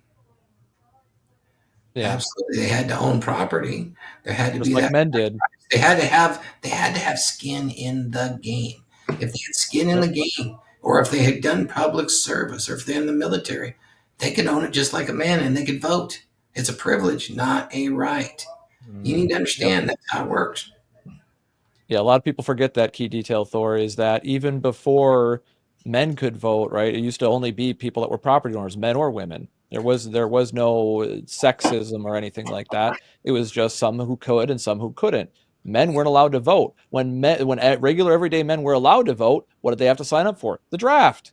They had to be able to enlist, and that's why regular women didn't want to vote, because they had to raise the babies, and they all knew that this would divide the family. Same thing with them going into the workforce, which is why they needed to fearmonger them into feeling more oppressed than they actually were, and you point to the outliers as a reason for it, which has changed all the divorce laws and parenting and all that stuff, and it's basically divide and conquer on a mass scale. Sure. But again, one of the things that you do to avoid, you see a lot of people fall victim to this entitlement mindset, right? And that's because they lack what you talked about before, Thor, is the gratitude of what they actually have and the people they have around them. And if you don't have things to be grateful for, you got some work to do. Figure out what you need to do and start taking action. It doesn't have to be, a lot of people will stop themselves because they think they need to make dramatic changes overnight. Sometimes that's the case. Sometimes you do need to make drastic changes, but not always. Sometimes you just need to make slow incremental changes, like mastering your daily habits. Yeah. Like what are you eating every day? What are you consuming for content every day? How are you spending your time and mental bandwidth? A lot of people don't want to think about that. They go along to get along. Well, I got to go to work. I got to do this. I got to do that. Rather than looking at it as that they have a choice, they view it as an obligation that they're mad about. And it's because they lack that gratitude. They always looking at how greener the other grass is and things like that, and not really assessing, like, hey, like I said before, how can I go ask the guy with the green grass? Hey, how'd you get your grass so green, man? If you're willing to tell me, I'd like to learn. Yeah, quick question, real fast for Thor. Since you just made that announcement with the Trident, so are we gonna have a separate show, or what's the plan moving forward? Well, the plan moving forward is when I pass, we're going to vote on who's going to be the president and start the chapter, who's going to be the tiebreakers. Everybody's going to support each other, and it will move forward much in the same way that it moves now. But the way that's split up and the meetings are done is going to be up to the group. And as it stands right now, the idea was a panel show replacement. The Trident can be, and it'll be a replacement for the certainly for the panel show, the DragonShip right now, the Dragons, and probably be done once a month. And then on every other, or at least once a month, we're going to bring in the girls. And the girls are, it's going to be essentially the Shield Maidens. And the idea behind it is not to grandstand or give them the platform, but to give them the opportunity to ask questions of red pill guys that are pulling the oars every day. You know what I mean by pulling the oars? And to put them in a space where they can express their true desires and their true agency without fear of repercussion. And we generally kept this a full-on man space. The Trident can be a full-on man space, but Shield Maidens would end up having the gals on. And I know I talked about this with HUDs before. Now, here's the thing. So this little shindig, I reckon, will probably be good, but I'll tell you this. If it interferes with getting the objective truth out there, you've got Vidar and you've got Vahi, and I was talking with them, and they can break the ties and say, yeah, this isn't good. If somebody wants to bring, a bunch of OnlyFans gals on just to destroy red pill tenants and then put us on the ropes, that's not going to fly, because that's not what this was all about. It was about the friendships and the rising tide. So we need to ensure that as we move this forward, that remains, but it's still very enjoyable. And it's still everything we do there, it has to be fun. If we're not having fun with those friendships and being able to count on each other, it's not worth doing. Sorry, but it's not. Yeah, 100%. Is there anything else going on? Like, because I've been kind of out of the loop, working on book 2, which comes out next weekend. It was supposed to come out today. I know. I'm looking forward to it. But my other question is, like, with the monthly meeting, what's the plan moving forward with the Dragons Monthly? Oh, the membership? Yeah.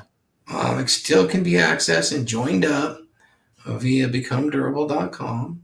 It's gonna get right now it's gonna remain the same name, and the other groups can be folded into it as the Dragons decide.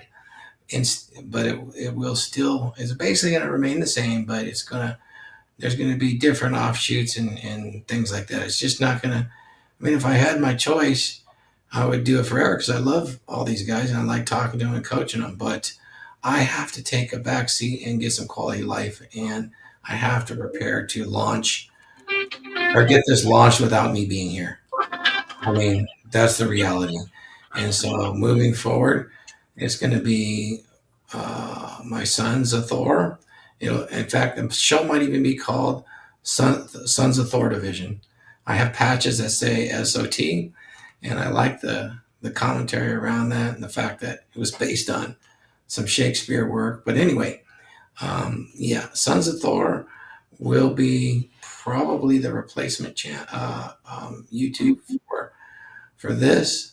The details have yet to be laid out because the group needs to decide, but those meetings will continue to go. So anybody that's purchased the monthly membership, or actually any coaching out of Become Durable, Glenn and Paul will be getting their full affiliate links in there, so that that part of it's all solved, and that money will end up going in the future to Missy, who's going to need it for her own nursing care, on top of what I need to use now, which isn't much, but I do need to be able to talk to somebody, particularly in the evenings at night when I know there's potential seizures coming. So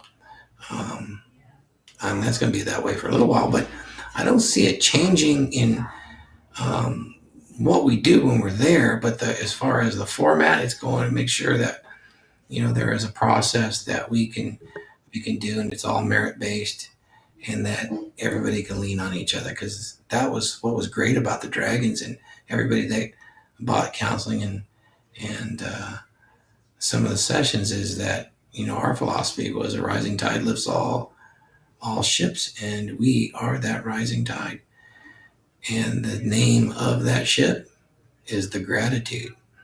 And it really is nice to come in with an attitude of gratitude, because that changes reality around you. When you recognize that and you can project that, reality starts to distort around you in a good way. And also, if you're projecting it in a negative way, it starts to distort in a negative way around you. And that's the power of belief. That's what Paul writes about. That's what Heck, that's what AJ's written about, because you can watch it happen in your own life. You can watch it in the movies, from The Matrix to They Live. It's pretty interesting once you see, and it could be, I mean, there's lots of reasons for it, but it could just be the fact that your attitude is so energetic or weak that people can see it and sense it. There is something out there in the quantum foam that permeates all of us that Einstein called, spooky action at a distance. It's pretty crazy. And it seems to work really well. And some of it's based on language. Learn about it and you'll recognize this stuff. And it's a real joy to be able to get out there and meet folks and connect with them using these philosophies and principles. The red pill, is it a philosophy? No. It's a praxis, but it's based on the fact that we can do surveys, and out of those surveys we can see outcomes that match each other over time, which makes it very much serviceable when we say, here's a potential outcome, and that fits our knowledge on what the red pill is doing. That's a good feeling, is to be able to say, hey, look at it and be able to keep it there as a meritocracy. It's going to not change much, but it will be still very enjoyable to participate in and to find a mentee or a mentor. And I think that's a good place to start. Who knows? You'll be the next guy. You'll be the next Andrew Tate that's jacking the world around and getting on all the news shows, talking your truth. Your truth. Yeah, that's one of the I things love that it. I just want to hop in there. Thor, like I actually wrote to my guys in my men's group just yesterday. Positivity brings positivity, and Yep. it was like a short blog post, and it's exactly what you're talking about.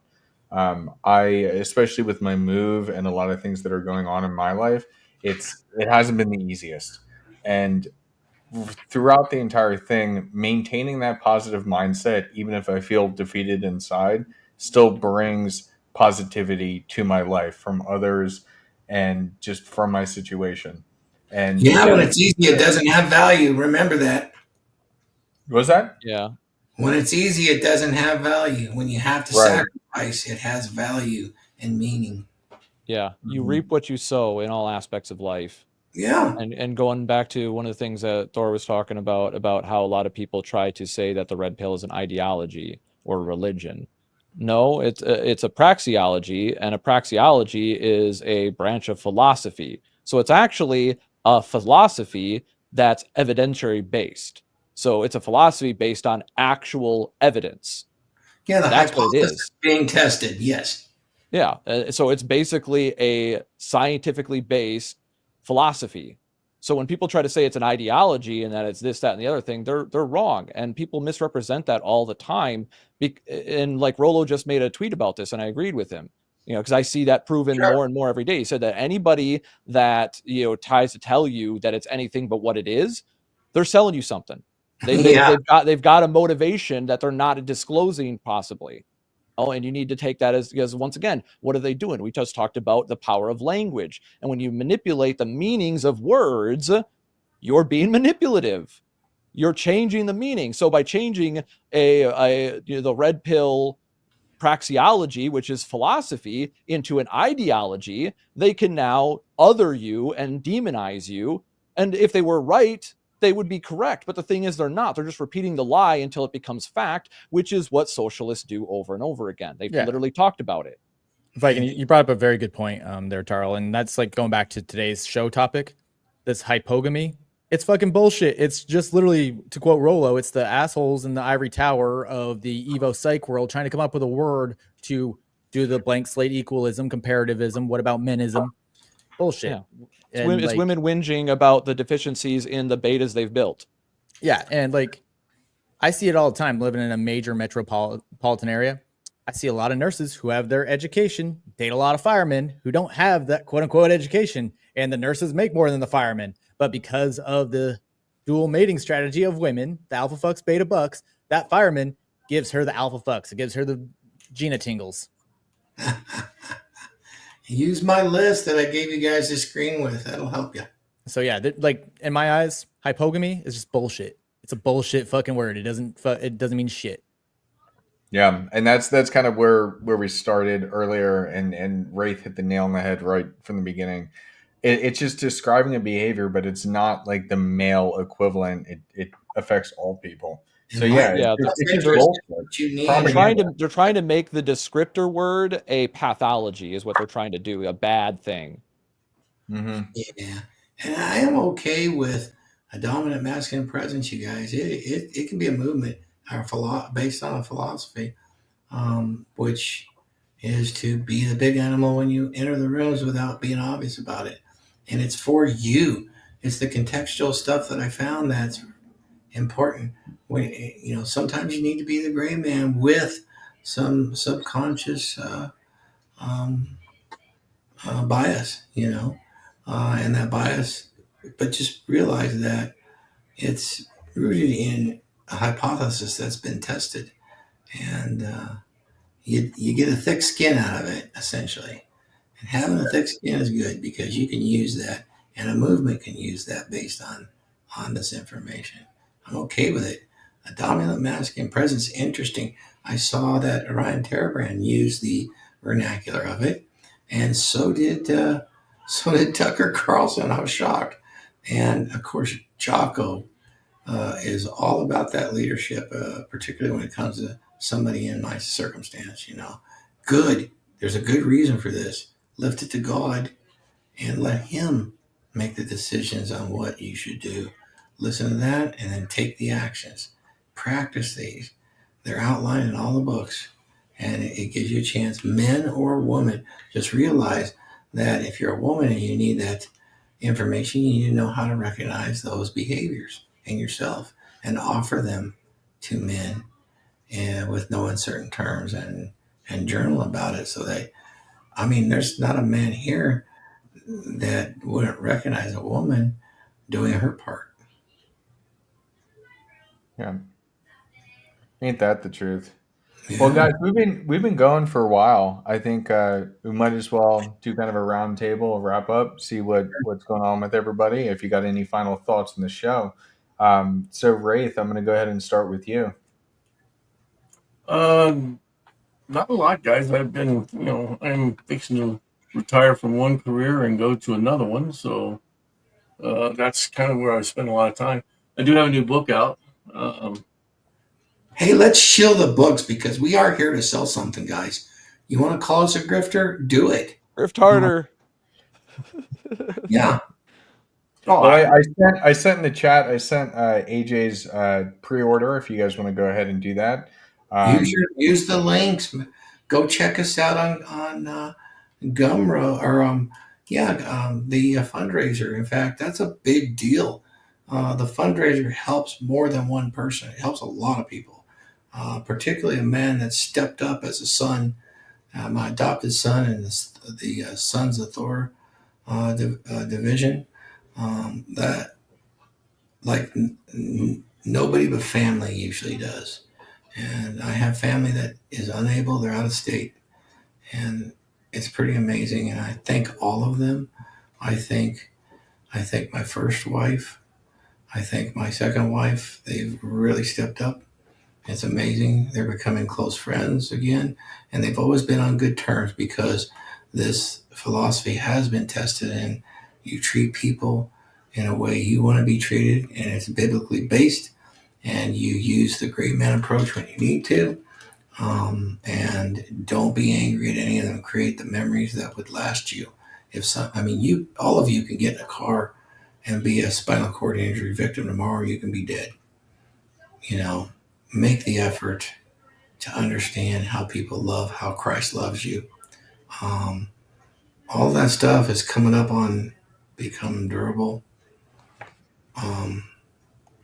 .com. And with the help of my sons, we're going to make that happen. I just want to get rid of this damn eye patch.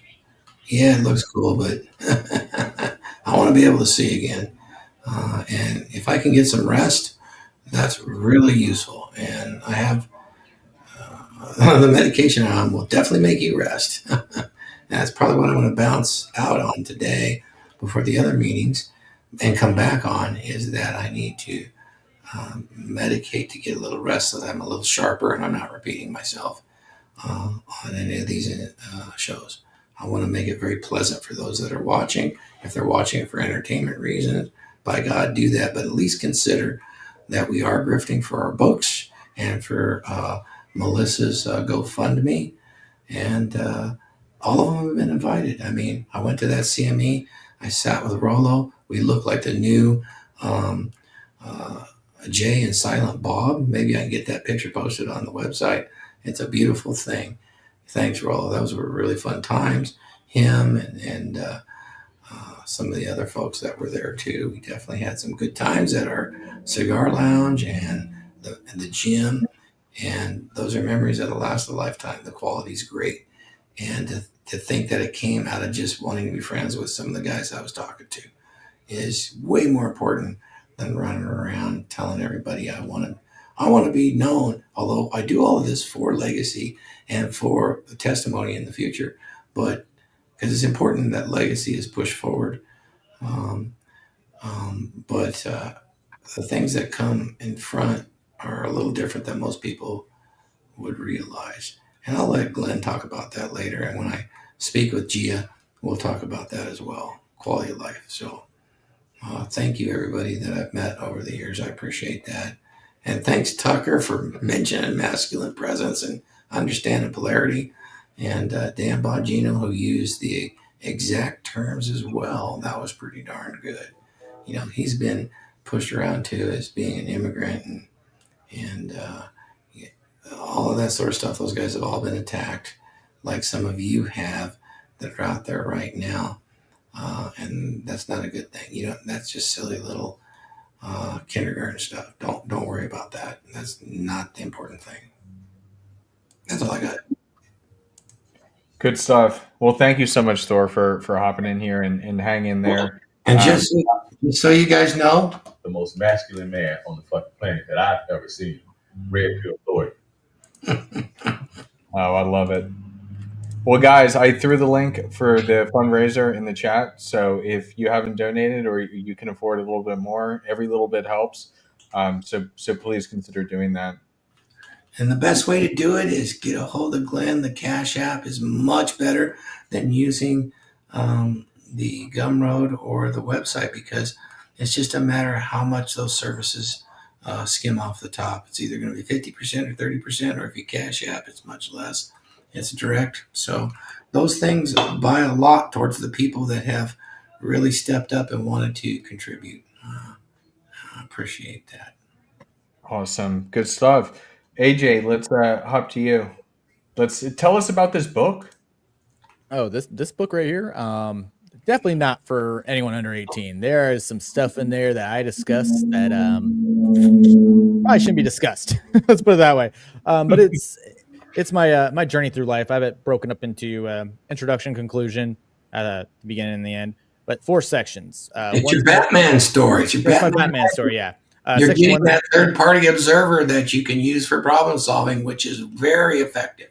yeah. Inner dialogue. So section 1's my upbringing. I give a little bit of background on my parents, my sisters. Gives you an understanding of why I'm fucked up the way I'm fucked up.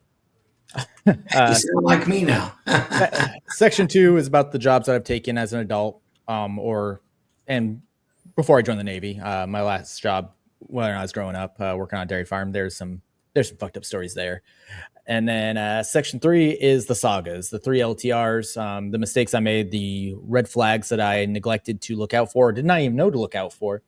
And then section 4 is my red pill journey. I talk about the core 4, as MLD would put it. And then I go into the 7 Ps from Thor and how they relate to me. Also, I talk about tribes in there.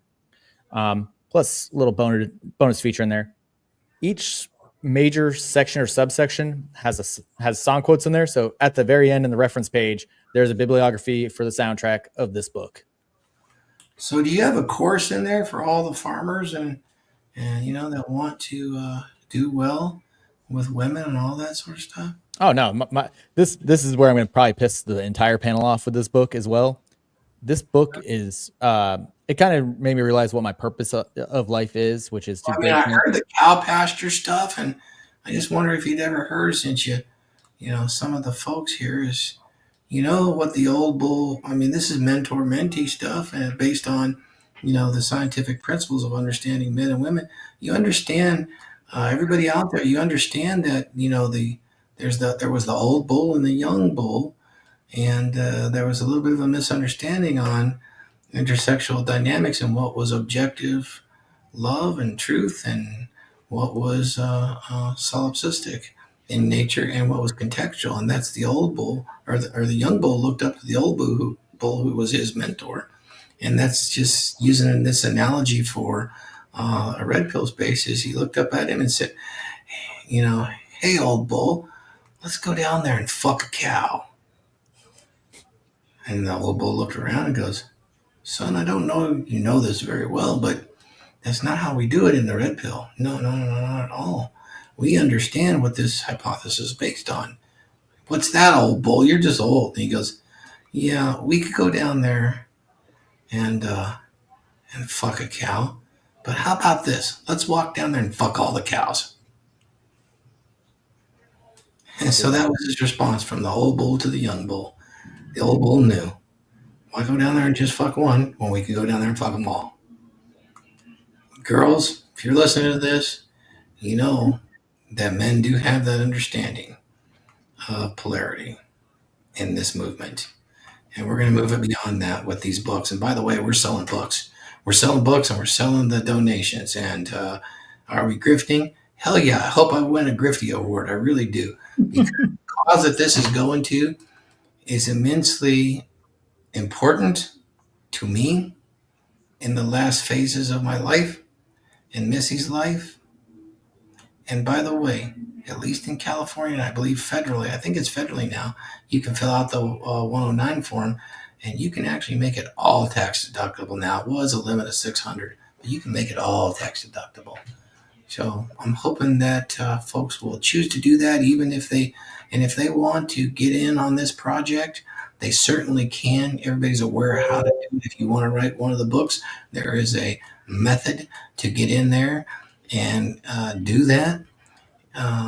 And there is some standards to follow, and that's kind of it. It's not that hard, and you're going to meet some friends for life. So I love all you guys. God bless. That's all I got. Check out my grifty stuff.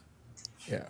So what I was saying also was, so this book let me realize what my purpose in life is at this point. And that is to break generational curses that were left behind. With that, this book and my last book are effectively my legacy, because I understand where I sit in the picking order. I am bringing back freaking MGTOW in the good way, not in the bad way, not this fucking black pill bullshit. Oh, woe is me. No, I'm better. I'm probably not gonna have kids. So this book is my legacy to the world. Perfect. Tough, man. I can't. I mean, I've already read most of it, or at least the version you sent to me. But I'm so excited to get it released. I've made a good component of it part of my affirmations, especially my musical ones and my tribal one. Good stuff. All right, Tarl, let's jump to you. Final thoughts and what's going on in your world. Well, I actually wanted to piggyback off of something that Thor said, is, bring a little red pill truth here as well. It's not just women that shame men that are successful. Other men shame them as well. So, for example, when you see a lot of these guys from like Reddit and these other places telling guys, oh, he sold out. That guy sold out because he's selling courses or he's selling books and stuff like that. It's just like, no, you see, this is where I have to be the know-it-all guy, right? And be like, excuse me, the thing is that when people are shaming you for selling out, they're not understanding the word. They're manipulating again. The word sellout is meant for somebody that promotes a product that they're getting paid to promote, but they don't actually believe in the product. So by default, if you believe in the product you're selling, even if somebody doesn't like it, right, or can point out actual flaws in it, it doesn't matter. You still believe in your product. You're technically not selling out. You're technically capitalizing on your labors. So once again, we come out here, we talk, spend our time and just talk about real truths about the world that we've found through trial and error. This is a lot of people are like, who is your authority? My authority is a school of hard knocks, motherfucker. It's called street smarts, right? You can have book smarts and street smarts. The street smarts is always going to trump the book smarts because it's based in actual reality versus just conceptual reality. So don't let motherfuckers shame you with dishonest tactics and language manipulation the same way that women are. You see through the bullshit. If somebody actually has good merit, right, instead of attacking you, ad homing you or something like that, for example, in an argument, they'll actually address your argument and point out actual flaws and actually create conversation around the point rather than goalpost shifting. So, like I said, don't let people gaslight you, and you don't have to call them out for it. I always say, don't confront, redirect. But just understand when it's happening and don't let that shit sway you off of your frame. So I'm Viking Paradigm. I'm out here on the internet just, kicking ass and, chewing bubble gum, but I'm all out of gum. Oh, I love it. That movie, seriously, guys, They Live, if you've never seen it, is amazing. I've watched it many, real quick times. Historical fact about that. The guy that did that line, I can't remember the character's name, but a wrestler by the name of Ronnie, and he improv that line. So they didn't even know it was coming. He could 100% a pro wrestler improv one of the most memorable lines in history. Kayfabe. Love it. Love it. All right, guys. Well, I'm gonna send you out of here. My final thoughts on this, and the reason why I wanted to have this show is because you got to look inward. When you see things in the media like hypogamy or whatever, look inward. What is it all about? It's propaganda. It's not worth entertaining, but it's worth understanding. And that's what a dominant masculine presence is all about. The entire series, the entire mission, everything that Thor has been putting out and has encouraged us to put out as well is all about that. Just understanding what it means to be a man, to live the best life you possibly can. So that's why I wanted to have this discussion today, because a lot of the things that you hear is just noise. It's just noise. Outside of that, we did have a fantastic Dragons meeting earlier this week on boundaries. I think it was this week. I can't even keep the time. So yeah, we talked about boundaries, and we had Mr. Justin join us. We did a show on Men of Now, which is my men's group. So we did a show, and then we bled that into the Dragons membership. And it's so great when you get men together like this. You don't have to go through life alone. And as soon as you kind of understand that and embrace it, it's crazy what you can accomplish. So look forward to us continuing the DragonShip. Look forward to us continuing with the stuff we're going to talk about behind the scenes. Look forward to more Men of Now shows. We stream every Tuesday. And yeah, that's pretty much all I got right now. Thank you so much for joining us again.